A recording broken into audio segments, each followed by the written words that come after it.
ഇന്നൊരു mini vlog ആയാലോ. അപ്പോൾ ഞങ്ങൾ ഇന്ന് ഒരാവശ്യത്തിനായിട്ട് കണ്ണൂരേക്ക് പോവുകയാണ്. അപ്പോൾ നിങ്ങൾക്ക് കാണുന്ന പോലെ തന്നെ ഒടുക്കത്തെ ബ്ലോക്കാണ് ഗൈസ്. അപ്പോൾ ഒരു സ്ഥലത്ത് നിർത്തിയിട്ട് നമ്മൾ ചായക്ക് വിശന്നിപ്പം ചായക്കടി കഴിക്കാനും ചായ കുടിക്കാനും വേണ്ടി കയറി.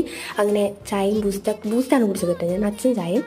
അങ്ങനെ അവിടെ നിന്ന് വരുമ്പോൾ പിന്നെ ഒരു ബേക്കറി കയറിയപ്പോൾ ഇങ്ങനൊരു ഈ കണ്ണിൻ്റെ മുട്ടായിരുന്നപ്പോൾ അതെടുത്തിട്ട് കഴിച്ചു. പക്ഷേ അതിന് അത്ര വലിയ കോണമെന്നുണ്ടായിരുന്നു. നമ്മുടെ സ്ലൈമനും പോലെ ഇങ്ങനെ മെഴുക് മതിരി ഇത്ര വലിയ കോണമൊന്നുമില്ല, കാണാൻ കൊണ്ടുകൊണ്ടതേ ഉള്ളൂ, ഒരു കോണമില്ല. അങ്ങനെ ഒടുക്കത്തെ ബ്ലോക്കാണ്.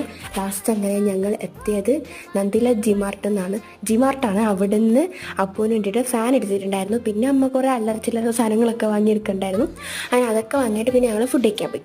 ഇപ്പോൾ രാത്രിക്കത്തെ ഫുഡ് മാമൻ നല്ല അടിപൊളി ഫിഷ് മന്തി ഉള്ള സ്പോട്ട് പറഞ്ഞത് തന്നെ. അപ്പോൾ അവിടെ പോയിട്ട് കഴിച്ചു. പക്ഷേ എനിക്ക് ഫിഷ് മന്തി ഇഷ്ടമല്ലാത്തതുകൊണ്ട് ഞാൻ അൽഫാം മന്തിയാണ് കഴിച്ചത്. എനിക്ക് ഭയങ്കര ഇഷ്ടമായിട്ടോ. അപ്പോൾ അവർക്കും ഫിഷ് മന്തി ഇഷ്ടമായി എന്ന് പറഞ്ഞത്. ശരിക്കും എനിക്ക് മന്തി ഇവിടുത്താണ് ഏറ്റവും ഇഷ്ടപ്പെട്ടത് കേട്ടോ. അപ്പോൾ തന്നെ നിങ്ങൾ കഴിക്കേണ്ട കഴിച്ചു വയ്ക്കുക. അത്രയേ ഉള്ളൂ. ഇന്നത്തെ വീഡിയോ ബൈ.